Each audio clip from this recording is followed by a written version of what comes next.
Personalmente creo, y diría hasta sin temor a equivocarme, que la mayoría no entiende lo que realmente significa la ascensión de Jesús. Este es el tema al cual deseo referirme en esta oportunidad. Primero de todo quiero decir que cada acontecimiento que celebra la cristiandad tiene un propósito especial. Por ejemplo, Navidad tiene como finalidad recordar el nacimiento de Cristo. La Pascua recuerda la muerte de Jesús en la cruz y el perdón de nuestros pecados. En Pentecostés recordamos el bautismo del Espíritu Santo o poder de lo alto sobre los creyentes y con ello el comienzo de la dispensación de la Iglesia. La mayoría de nosotros estamos familiarizados con el significado de estas fechas, ¿verdad? Pero, ¿cuál es el propósito de la celebración de la ascensión de Cristo? Cabe recordar que Jesús, después de haber resucitado, estuvo apareciendo a sus discípulos por un periodo de 40 días antes de ascender a su Padre.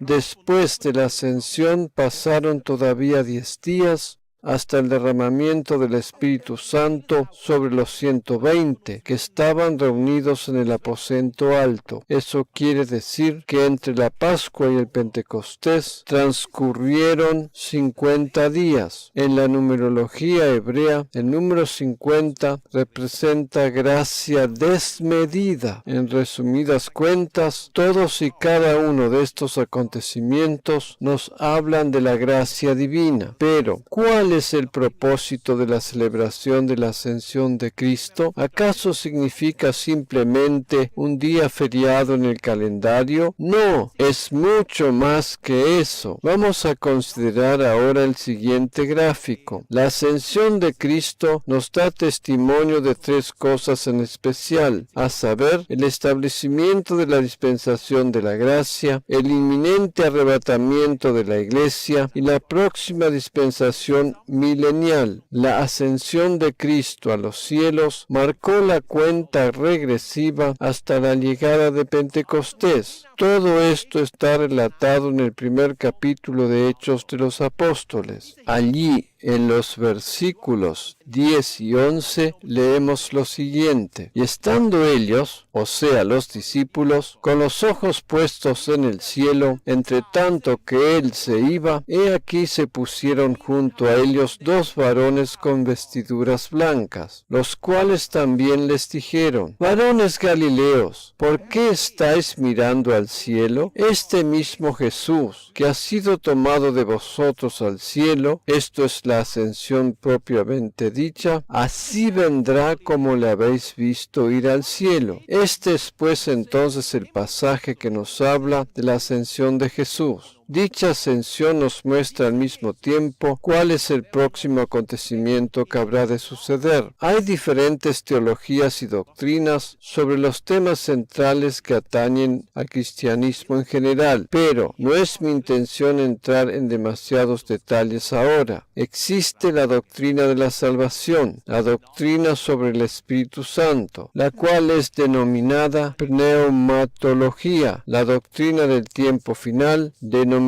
escatología. Estos son términos teológicos que no necesariamente conocen la mayoría de los cristianos, pero aquí, en este pasaje que acabamos de leer, aparece otra doctrina la cual trata del inminente retorno de Cristo a la tierra, como la palabra lo indica. El término inminente significa algo que está por suceder prontamente en un futuro muy cercano. En otras palabras, algo que está por suceder de un momento a otro. Aquí leímos que, así como Jesús ha sido tomado de vosotros al cielo, así vendrá como le habéis visto ir al cielo. Eso quiere decir que así como se fue, habrá de volver de la misma manera, y esto puede suceder de un momento a otro. Vamos a leer nuevamente el versículo 11, los cuales también les dijeron: varones Galileos, ¿por qué estáis mirando al cielo, este mismo Jesús, que ha sido tomado de vosotros al cielo, así vendrá como le habéis visto ir al cielo. Este acontecimiento, el regreso de Jesús a la tierra, está a las puertas y puede suceder de un momento a otro. Poco antes de su regreso definitivo, Él habrá de arrebatar a los suyos en el aire. El arrebatamiento es inminente. Este es el acontecimiento próximo a suceder, esto es que habrá de suceder en cualquier momento. De acuerdo a la palabra de Dios, no hay ninguna profecía que todavía tenga que ser cumplida para que esto suceda. Todas las señales proféticas que tienen lugar en este momento en relación a la nación de Israel son señales que tienen que ver con la segunda venida de Cristo a la tierra. Estas señales tienen que ver con Israel y con el mundo. Pero 7 años antes de que esto acontezca, Jesús vendrá a buscar a su iglesia. Repito, este acontecimiento es inminente, lo cual significa que puede suceder en cualquier momento. El rapto de la iglesia está a las puertas. En este versículo encontramos claramente detallada la doctrina del inminente retorno de Cristo a la tierra. Los ángeles dieron este anuncio a los discípulos en el momento en que Cristo ascendía a los cielos. Los ángeles dijeron que así como había sido tomado de ellos para ascender a los cielos, de la misma manera habría de volver a la tierra. Así como se había ido en una nube, habría de volver también en una nube, o mejor dicho, habremos de ir a su encuentro en las nubes, como lo relata el apóstol Pablo en una de sus cartas. Hechos de los Apóstoles 1:11 se refiere concretamente al arrebatamiento de la iglesia. El arrebatamiento es nuestra expectativa cercana. Imaginémonos la escena como si nosotros hubiésemos estado presentes en aquel momento con aquel grupo de discípulos mientras Jesús fue arrebatado de ellos hacia el cielo. ¿Qué hubiera significado para nosotros la ascensión después de haber escuchado el mensaje de los ángeles? Eso equivaldría a que Él, así como se estaba yendo, habría de volver para buscarnos tal como lo había prometido. La ascensión implica al mismo tiempo su regreso, y esa es nuestra bendita esperanza. Por eso dije al principio que la mayoría de los creyentes no conoce el verdadero significado de la ascensión de Jesús. La ascensión de Cristo nos habla claramente del arrebatamiento, pues así como se fue habrá de volver a buscar a los suyos. La ascensión representa gráficamente el acontecimiento más inminente de los creyentes. Hay muchos que enseñan que debemos estar preparados para dicho acontecimiento, y eso ha dado lugar a la teología o doctrina que habla del tema de la preparación. Como dije, hay muchos pastores que enseñan en sus iglesias que los creyentes deben prepararse para ese acontecimiento tomando determinadas medidas para poder irse con el Señor. Precisamente a esto deseo referirme ahora, pues cuando hablamos del tema de la preparación tenemos que saber que de acuerdo a lo que nos dice la palabra de Dios, nosotros ya estamos preparados. Tú, como creyente en Cristo Jesús, no tienes que hacer absolutamente nada, pues ya estás preparado y listo para ser arrebatado cuando el Señor venga a buscar a los suyos. Ese es el verdadero significado de la ascensión de Cristo. Si es que todavía tendríamos que prepararnos para dicho acontecimiento, los ángeles no les hubiesen dicho aquellas palabras a los discípulos que estaban presenciando la ascensión de Cristo a los cielos. Por eso, en esta enseñanza, deseo referirme a lo que verdaderamente significa esa preparación. La mayoría de nosotros conocemos la tan difundida teología que dice que debemos estar preparados y velando, ¿verdad?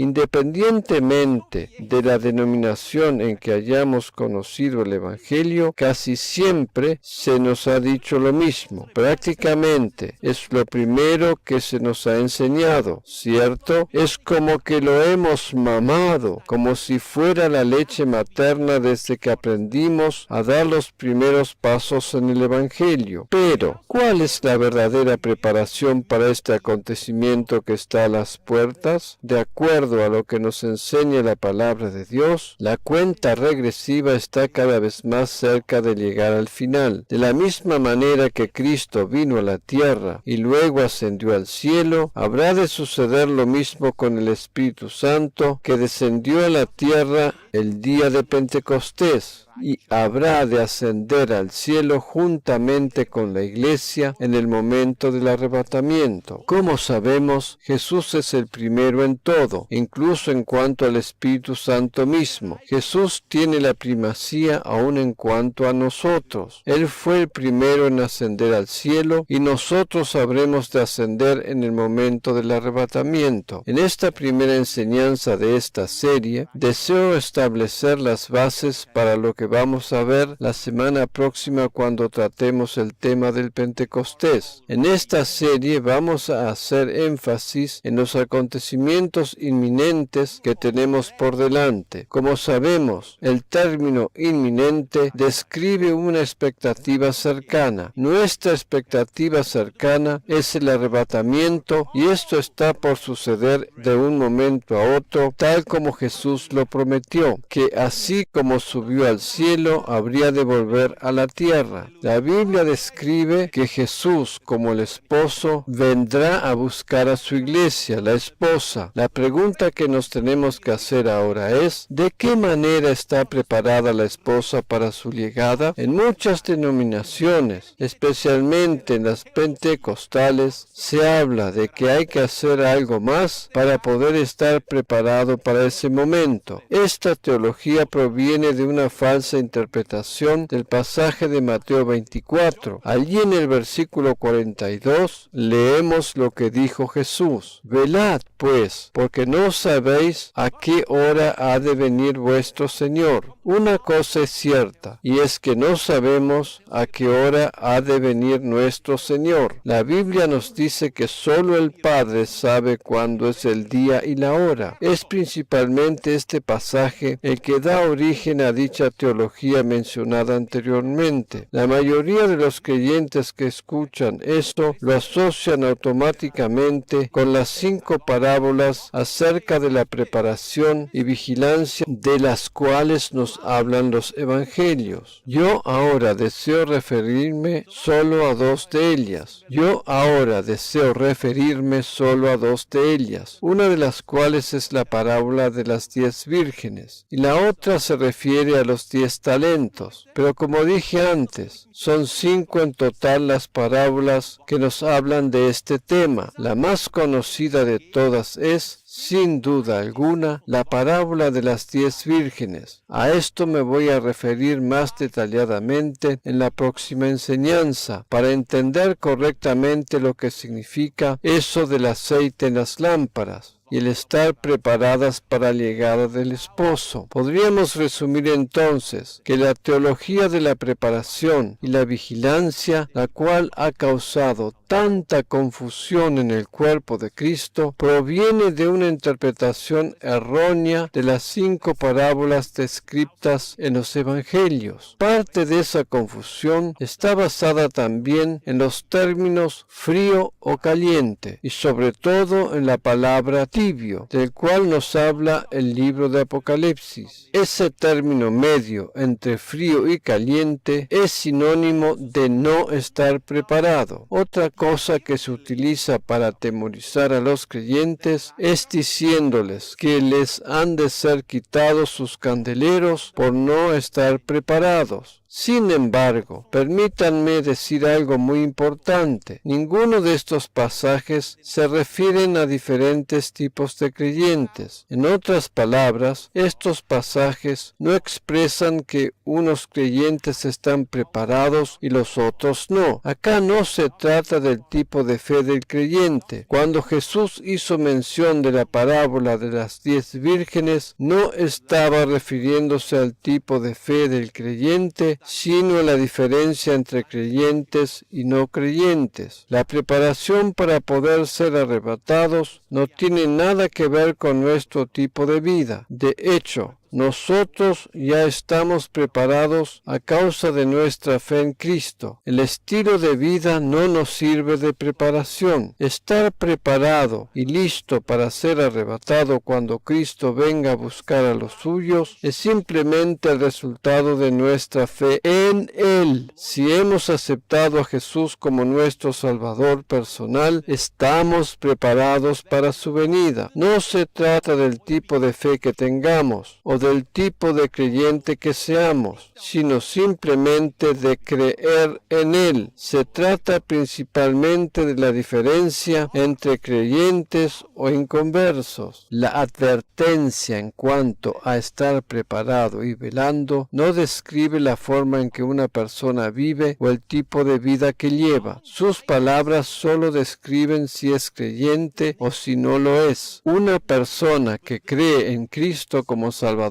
personal está preparada para ser arrebatada. Por tal razón, lo que se menciona en Mateo 24 no tiene nada que ver con el arrebatamiento. Dicho pasaje habla de la segunda venida de Cristo a la tierra y se relaciona específicamente con Israel. Las palabras de Jesús en este pasaje están dirigidas al pueblo de Israel, quienes durante el tiempo de la gran tribulación tendrán la oportunidad de prepararse para su segunda venida a la tierra. Estas palabras no están dirigidas a la iglesia o cuerpo de Cristo. Hay una manera muy simple de identificar de manera inequívoca las palabras que Jesús dirige a su iglesia. La palabra describe a la iglesia por medio de un apodo cariñoso, el cual es la esposa de Cristo. La esposa, más precisamente la futura esposa, ya tiene su decisión tomada, pues ella ya ha aceptado a su futuro esposo. La iglesia o futura esposa de Cristo ya se ha decidido por él. Eso quiere decir que la boda habrá de tener lugar de todas maneras. Aquí no existe la opción de echarse atrás y anular el compromiso matrimonial. Tú y yo, como creyentes en Cristo Jesús, ya tenemos tomada la decisión de aceptarle. Por lo tanto, a causa de nuestra decisión, formamos parte del cuerpo, el cual es denominado su esposa, y en breve habrá de efectuarse la ceremonia matrimonial. Para poder comprender claramente esto, de que la esposa, o sea, la iglesia, ya está preparada y lista para recibir a su futuro esposo, o sea, Cristo, vamos a considerar cómo es que se lleva a cabo una ceremonia de boda judía, pues ella está llena de rituales significativos. De todos modos, en esta enseñanza vamos a considerar la primera parte de dicho ritual y la semana próxima vamos a completar el cuadro, pues allí aparecen las 10 vírgenes, las cuales no son la esposa sino que pertenecen al cortejo nupcial. Cuando analizamos los detalles de cómo se desarrolla una boda judía, entendemos que la esposa espera la llegada inminente de su esposo. La ceremonia de boda judía se desarrolla en un periodo de tiempo de varios días y tiene diferentes etapas. La boda judía, tal como se describe en el Antiguo Testamento, representa un simbolismo de las bodas del Cordero, Jesús y su iglesia en el Nuevo Testamento. Para hablar con exactitud, en este momento, nosotros los creyentes, como iglesia o cuerpo de Cristo, estamos comprometidos con Él, o sea, Él es nuestro futuro esposo.